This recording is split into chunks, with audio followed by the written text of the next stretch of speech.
ছাত্র জনতার গণ অভ্যুত্থানের মুখে সাবেক প্রধানমন্ত্রী শেখ হাসিনা ভারতে আশ্রয় নেওয়ার পর থেকেই ভারত বাংলাদেশ সম্পর্ক নিয়ে চলছে নানা আলোচনা সমালোচনা। অনেকেই বলছেন আওয়ামী লীগের শাসনামলে ভারতের ইচ্ছে পূরণ করা হয়েছে, বিনিময়ে কিছুই পায়নি বাংলাদেশ।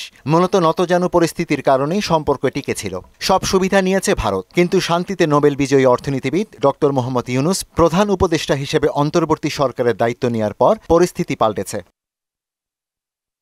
অন্তর্বর্তী সরকার দায়িত্ব নেওয়ার পর থেকেই বাংলাদেশে সংখ্যালঘুদের উপর হামলা নির্যাতনের বিচ্ছিন্ন কয়েকটি ঘটনা ঘটেছে। এসব ঘটনাকে ভারতীয় গণমাধ্যমে অতিরঞ্জিত করে তুলে ধরা হয়েছে, যার করা সমালোচনা করেছে বাংলাদেশ।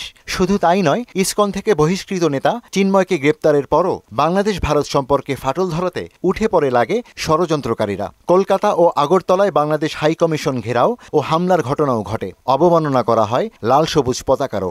এরও তীব্র প্রতিবাদ জানায় অন্তর্বর্তী সরকার। এমন বাস্তবতায় বাংলাদেশ ভারত সম্পর্কের বর্তমান সম্পর্ক নিয়ে প্রতিবেদন প্রকাশ করেছে আন্তর্জাতিক গণমাধ্যম এবিসি নিউজ, যেখানে তুলে ধরা হয়েছে দুদেশের সাম্প্রতিক সম্পর্ক ও টানাপোড়েনের কথা। প্রতিবেদনে বলা হয়, সরকারি চাকরিতে কোটার বিরুদ্ধে শান্তিপূর্ণ ছাত্র বিক্ষোভের ফলে শুরু হওয়া আন্দোলন শেষ পর্যন্ত বাংলাদেশের স্বৈরাচারী প্রধানমন্ত্রী শেখ হাসিনাকে ক্ষমতাচ্যুত করতে দেশব্যাপী আন্দোলনে পরিণত হয়। ছাত্র জনতার এই গণ আন্দোলনকে বিশ্বের প্রথম জেনজি বিপ্লব হিসেবে বর্ণনা করা হয়েছে।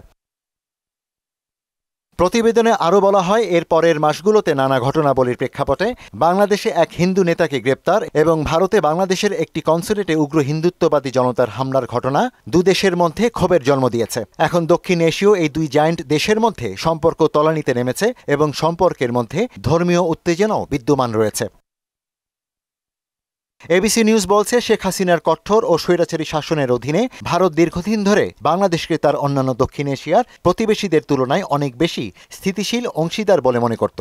বাংলাদেশের 174 মিলিয়ন বা 17,40,00,000 জনসংখ্যার মধ্যে হিন্দুদের সংখ্যা প্রায় 10% এবং তাদের অনেকেই ঐতিহাসিকভাবে হাসিনার আওয়ামী লীগকে সমর্থন করছিল। তবে প্রতিরক্ষা গোয়েন্দা সংস্থা জেন্সের সিনিয়র বিশ্লেষক শিবানী গাওকওয়াত বলেছেন, অন্তর্বর্তীকালীন সরকার গঠনের পর থেকে বিএনপি তার চীনপন্থী অবস্থানকে শক্তিশালী করেছে, যা চীনপন্থী এবং ইসলামপন্থী অবস্থান নিয়ে বিএনপির ক্ষমতায় আসার সম্ভাবনা খুব সম্ভবত ভারত বাংলাদেশ সম্পর্ককে আরও চ্যালেঞ্জে ফেলতে পারে।